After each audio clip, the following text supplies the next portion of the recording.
Hello and Minglapa, welcome to MI Radio's Myanmar Today. I'm Henry Zin. Overseas returnees praise Myanmar COVID-19 measures which help them return home safely. As part of the measures to fight COVID-19, the pandemic preventive measures extended to July 31st. A discussion at the Pyithu Hluttaw on developing democratic practices in schools.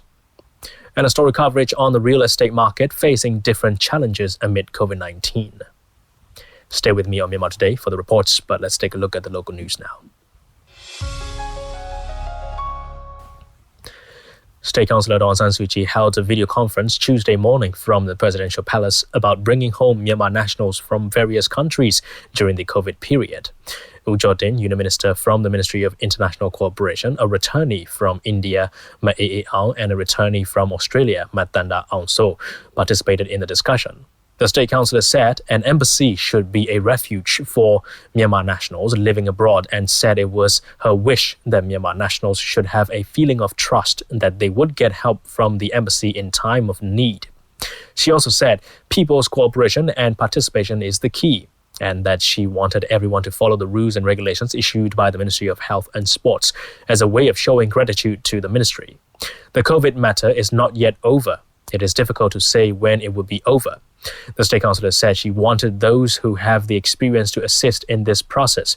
The main thing is to remind everyone not to be careless and to follow the rules and regulations. The Damodar donated medical supplies for the prevention, containment and treatment of COVID-19 and food aid to South Santone Hospital in Taungji Tuesday morning.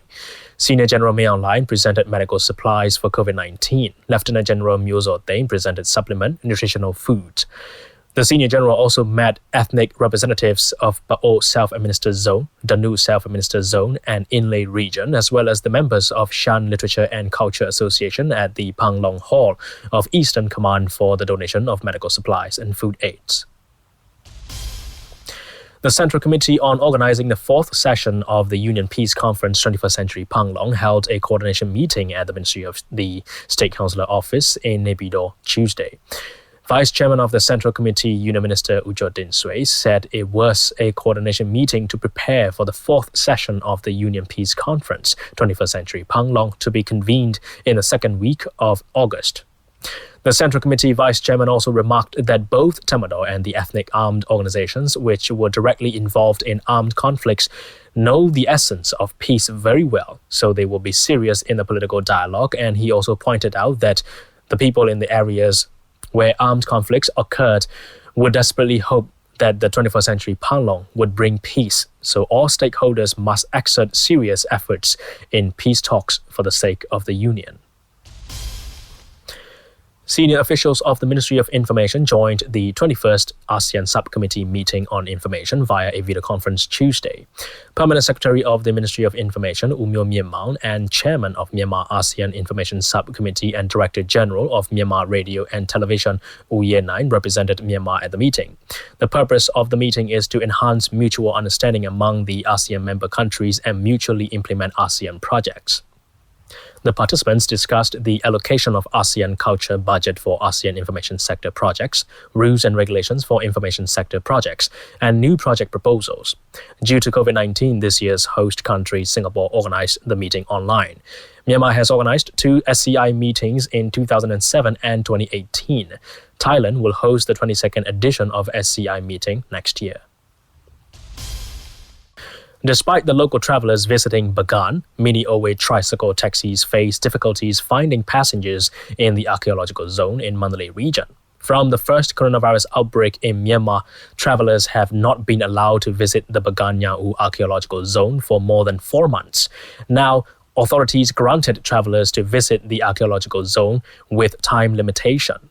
According to the drivers, although there are many visitors reaching the ancient zone, no passengers are traveling by hiring the Mini Owe. The residents from the Bagan Nyau are reliant upon the local and foreign travelers. A tuk-tuk bike owner said although there are a few local travelers starting to visit the Bagan Nyau zone, the Mini Owe carriers are still facing difficulties.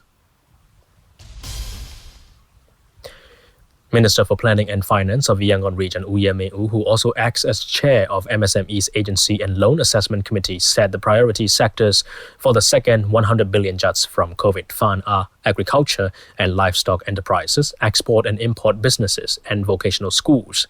The first 100 billion Jats from COVID fund has been granted to the SMEs stricken by the coronavirus impacts. More than 3,393 entrepreneurs engaged in CMP businesses, hotels and tourism sector and SMEs have been approved to receive 101.298 billion Jats of the loan.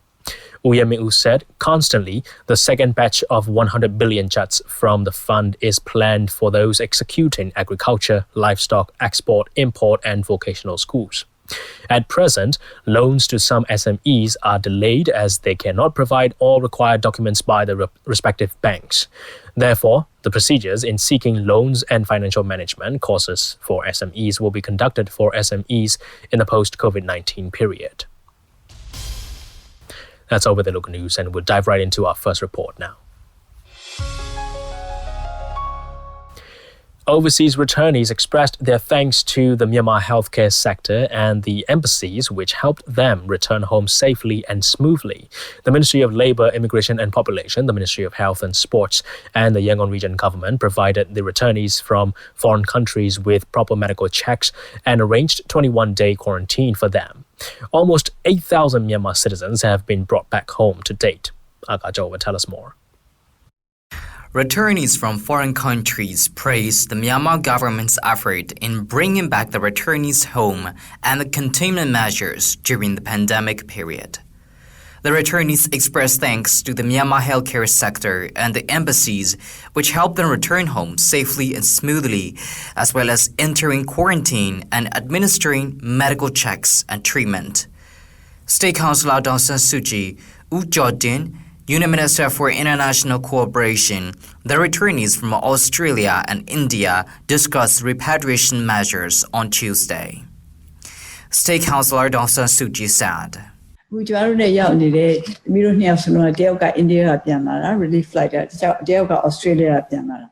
I would like you to discuss two parts. First, what are their anti-COVID-19 measures and your experience staying here during the outbreak. Next, I would like you to share your opinion on relief flight arrangement. When we plan to bring back the returnees, we need to ensure their national ID, in addition to what kind of medical care they received in foreign countries. We also consider the plausibility of infection so that we can send the infected persons to hospitals, which are something not all the countries can provide. Even in richer countries, they don't bring the infected person to hospital, but rather advise them to stay home. The Ministry of Labour, Immigration and Population, the Ministry of Health and Sports, and the Yangon region government provided the returnees from foreign countries with the proper medical checks and arranged 21-day quarantine for them. Ma Aang, the returnee from India, said, While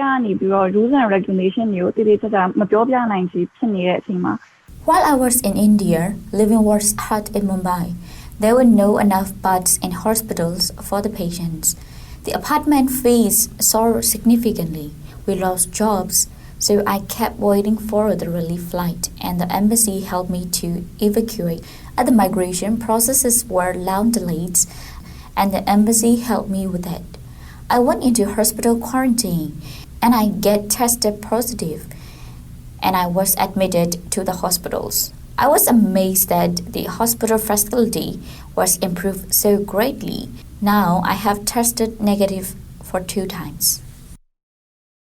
The Ministry of Foreign Affairs has been working with the Myanmar embassies in foreign countries and local ministries concerned to bring back citizens stranded abroad due to the suspension of international commercial flights. In accordance with the guidance of the National Level Central Committee on Prevention, Control and Treatment of COVID-19, almost 8,000 Myanmar citizens have been brought back home to date. Matanda Aung So, who has returned from Australia trip with a relief flight, shared, I plan to visit Australia before the social distancing and mask wearing measures are not imposed yet. I wandered around Sydney pretty much. Then the WHO declared COVID-19 a pandemic, and we thought we could make it back home. But we got stuck in lockdown.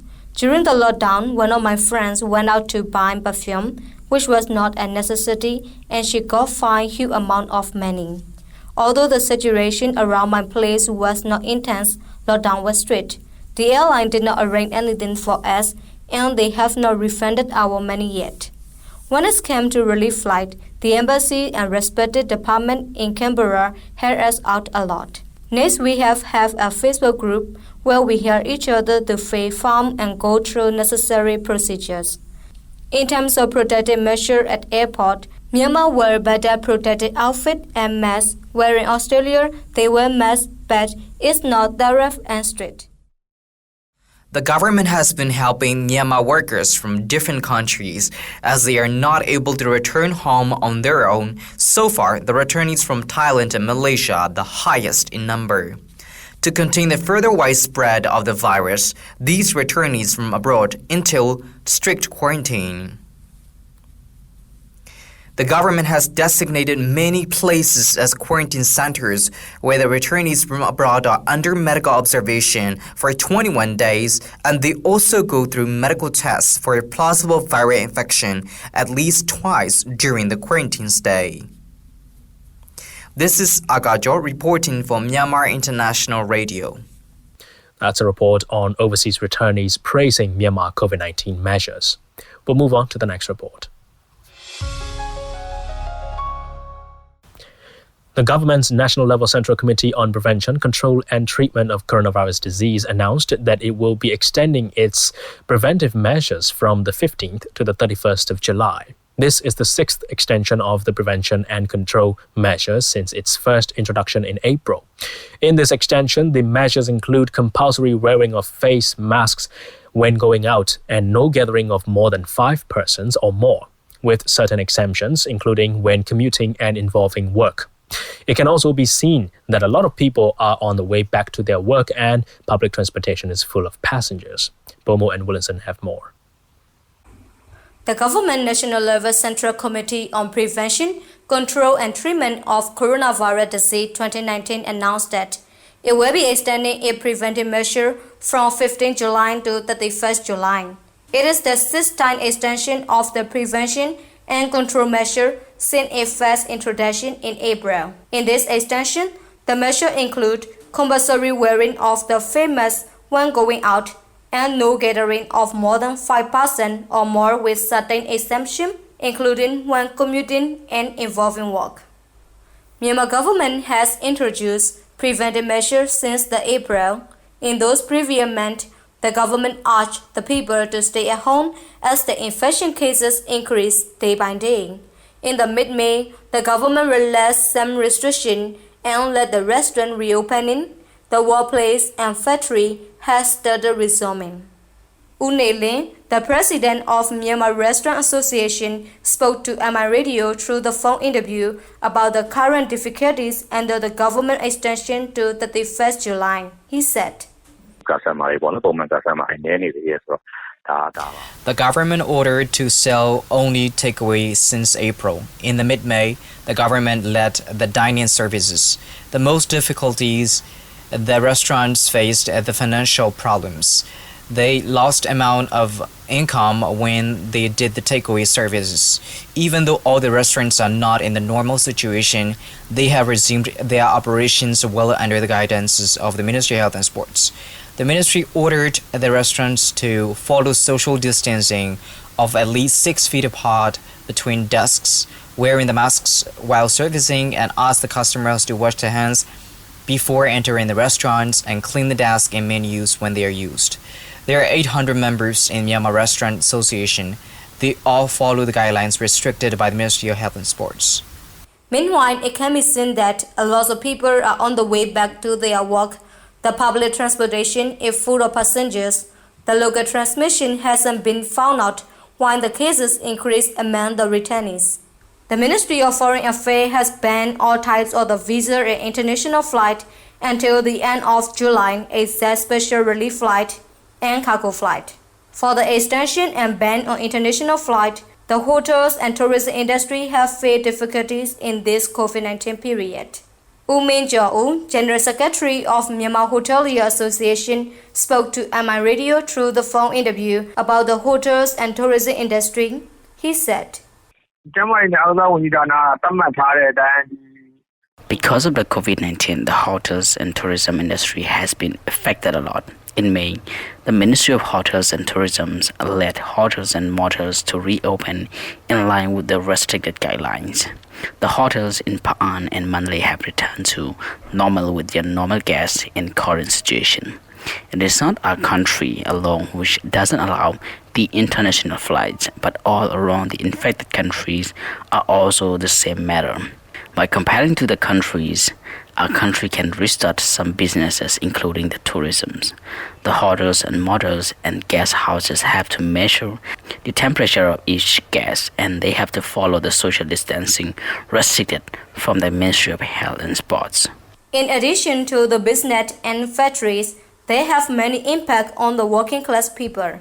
People start to ignore some restriction as the government relaxed the restriction.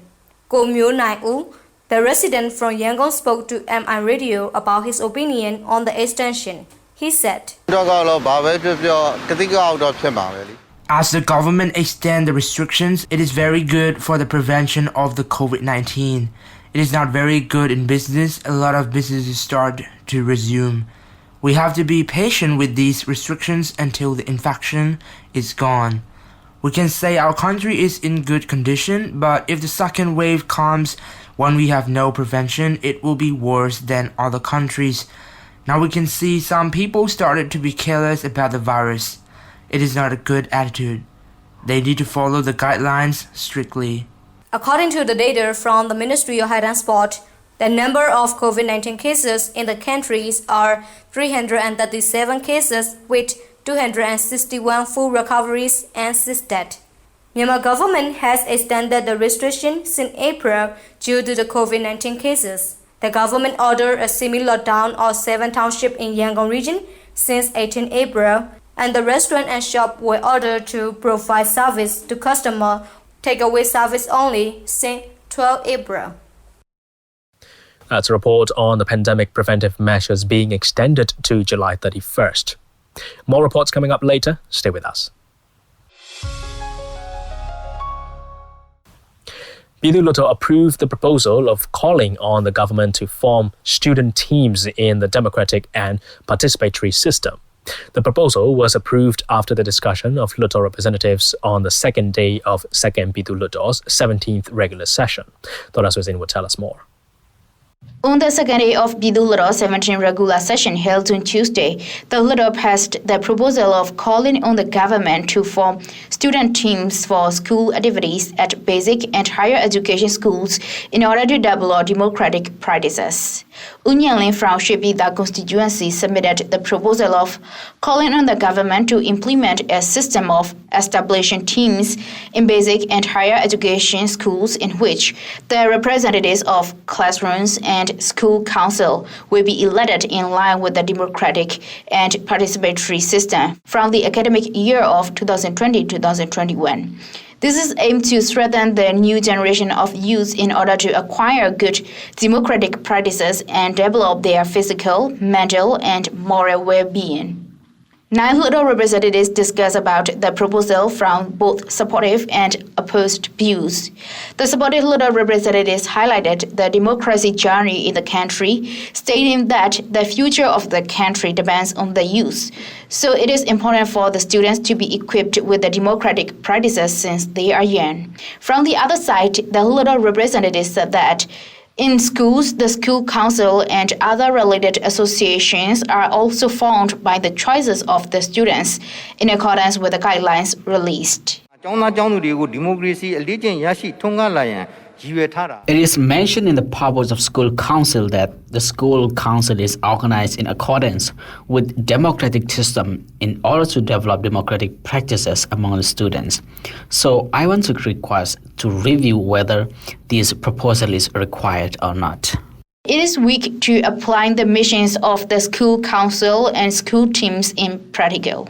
အသင်းခေါင်းဆောင်တွေကလည်းတခါကျောင်းကောင်စီဖွဲ့ဝင်ဖြစ်ပြန်ရွေးပြီးတော့ဆရာဆရာမတွေနဲ့အတူဖွဲ့စည်းထားတာ At present, the classrooms have formed 5 teams and the leaders of each team again participate in school council together with the teachers.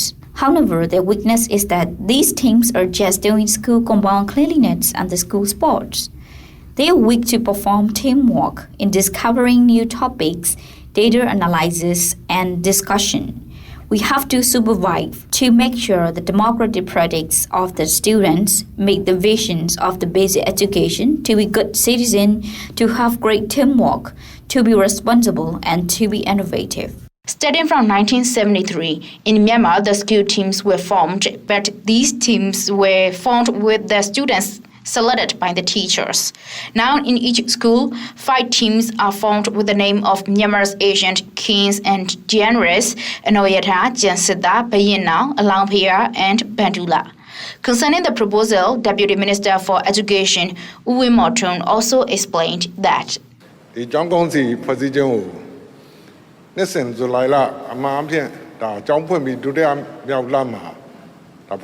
School councils are formed at the second month after the school opens every academic year.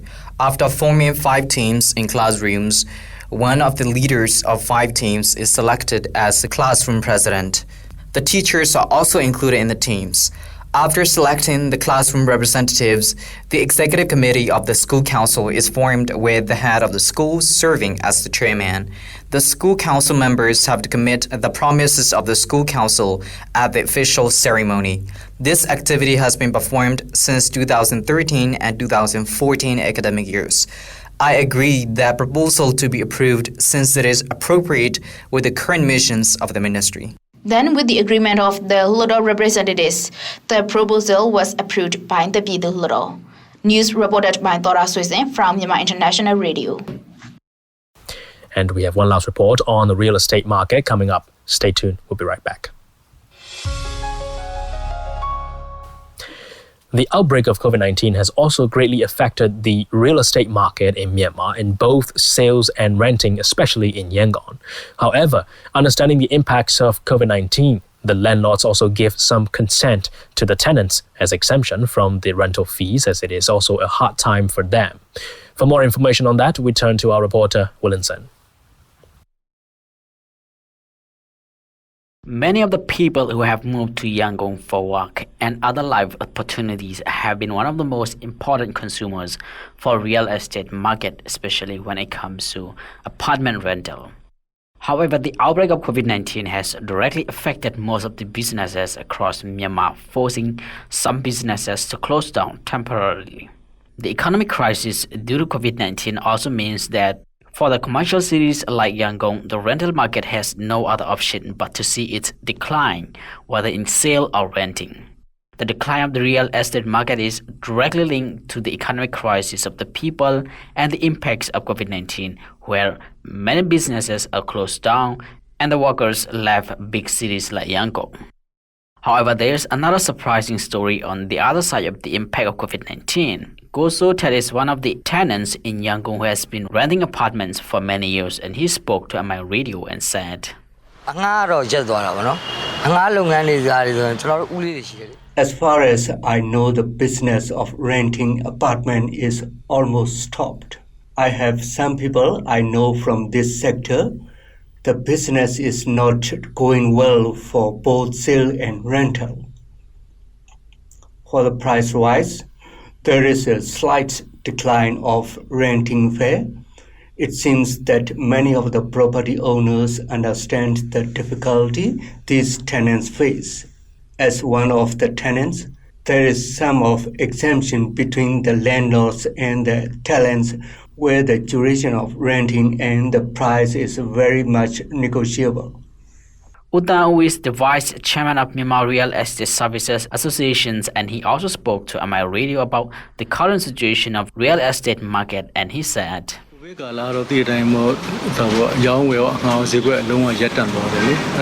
we all know, the market in this sector completely halted during this COVID-19, but it is coming back to life in the last few weeks, especially in rental service. Some of the main areas where the renting of the apartment is coming back to business include Sanjiang, Jimyandai, Alone, Damwei, and Dinganjiang. According to the tradition of the people, moving the house and renting or buying property must be done before Wazo, and the people tend to move out or in after Wazo. And this may be the reason why the renting business is coming back to life. But as this business has been halted, I think having a short time to move in or move out is the reason why the people are making their move. Some may have to renew the contract or some may have to move out. But a slight rise in this rental business can be seen only in some downtown areas. Due to economic crisis, there has been a slight change in the price of property market and the renting price as well. According to Utan, the generosity of the people may be one of the reasons why this sector sees a slight change in price-wise, where the price is quite lower than usual one, and there's a newly popular term trending in this sector, which is COVID-19 price tag, where the consumers expect to negotiate the price using the impacts of COVID-19 as advantage. Momo Ong is the owner of Myanmar Winshui Real Estate Agency, and she also spoke to Myanmar Radio. တိုက်ခန်းငါးတွေကတော့လေဖြစ်တယ်ဒါပေမဲ့ဈေးနှုန်းကျသွားတာပေါ့နော်နောက်တစ်ခုကဖြစ်တယ်ဆိုပေမဲ့တိတ်အများကြီးတော့မဟုတ်ဘူးကိုဗစ်ကာလမှာ Renting apartment is getting back to it works slowly but with the exception of declining price. What we see is the landlord also gave some kind of exemption to the tenant where they were allowed to live into the treatment for free in some rare cases. And but even if they are not given free stay, there is surely a reduction in the price. For example, if a contract is signed for 6 months, the landlord extends the contract for another 2 months for free. The renting fee also dramatically declined during this COVID-19. The investment from foreign is not coming anymore. We don't have foreign companies operating during this time. Even if there is some, they return the project. This is the reason why we see many big garages left empty in different townships such as Landayar and the commute. So overall, it is safe to say that the price declined when it came to renting the apartment. This is Williamson for MI Radio. That's all we have for today's reports, and here's international news on Myanmar Today. WHO's Regional Director for the Americas, Carissa Etienne, said on Tuesday the World Health Organization is working to ensure Latin American nations receive a subsidized vaccine at an affordable price once it is available. The Latin America region has become the latest pandemic epicenter, with coronavirus deaths in the region on Monday surpassing the North American death toll for the first time since the start of the outbreak. Many Latin American nations are vulnerable, with healthcare systems struggling to cope with the region's 3.4 million confirmed cases and 146,000 deaths, according to Reuters data. In a virtual briefing, Etienne said Pan American Health Organization, WHO's regional office based in Washington, was working to ensure the most vulnerable countries in the region receive COVID-19 vaccine on a subsidized basis and at an affordable price. Experts said while the vaccine may be some way off, Latin American nations with small budgets will struggle to compete. Chinese President Xi Jinping on Tuesday stressed deepening economic and trade cooperation with Singapore and Thailand while continuing to jointly fight the pandemic with the two countries. Xi made the remarks as he held separate talks on the phone with Singapore's Prime Minister Lee Hsien Loong and Thailand's Prime Minister Prayut Chan-o-cha. Xi told the two leaders that China wants to share its experience in fighting COVID-19 and enhance cooperation in R&D of drugs and vaccines as guided by the principle of a community of shared destiny. Xi said that the two countries' bilateral relations stand at a new starting point as this year marks the 30th anniversary of the establishment of diplomatic relations between China and Singapore. In other news, stock markets in Europe came under pressure Tuesday as fears resurfaced over a spike in coronavirus infections, while Wall Street stocks finished solidly higher on hopes for more stimulus from Washington. Key Eurozone markets, Frankfurt and Paris, closed around 1% down, well off their lows, while London even inched back into positive territory thanks to a weakening pound following grim British output data. On Wall Street, the Dow Jones Index reversed a weaker opening and finished up 2.1%. The gains came as news reports said leading Republicans in the White House and on Capitol Hill were changing their stance on stimulus measures, including their prior opposition to extending supplemental unemployment benefits. Culture Secretary Oliver Dowden told UK lawmakers on Tuesday the UK will not allow Huawei's participation in its 5G network development. Dowden has given telecoms operators until 2027 to remove Huawei equipment already implemented in Britain's 5G network. By the end of 2020, telecoms operators must not buy any new 5G equipment from Huawei. Dowden said the decision will delay the UK-wide rollout of the new 5G network, which offers vastly higher capabilities than previous wireless technologies, by up to 3 years and add an additional $2.5 billion to the cost.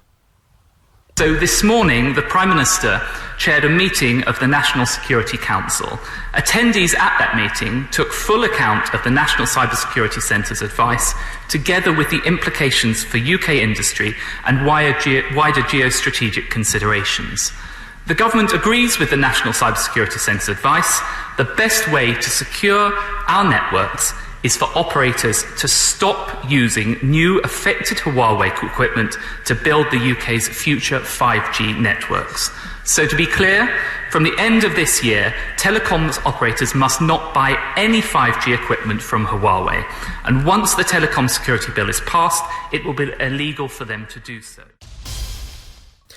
In other news, almost 4 million people have been hit by monsoon floods in South Asia, officials said Thursday, with a third of Bangladesh already underwater from some of the heaviest rains in a decade. The monsoon, which usually falls from June to September, is crucial to the economy of the Indian subcontinent, but also causes widespread death and destruction across the region each year.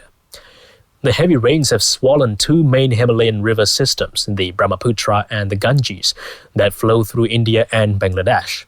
Bangladesh's Flood Forecasting and Warning Centre chief Arif Azman Boyan said about a third of flood-prone Bangladesh, a delta nation crisscrossed by hundreds of rivers, was underwater, and at least 1.5 million people were affected, with village homes and roads flooded.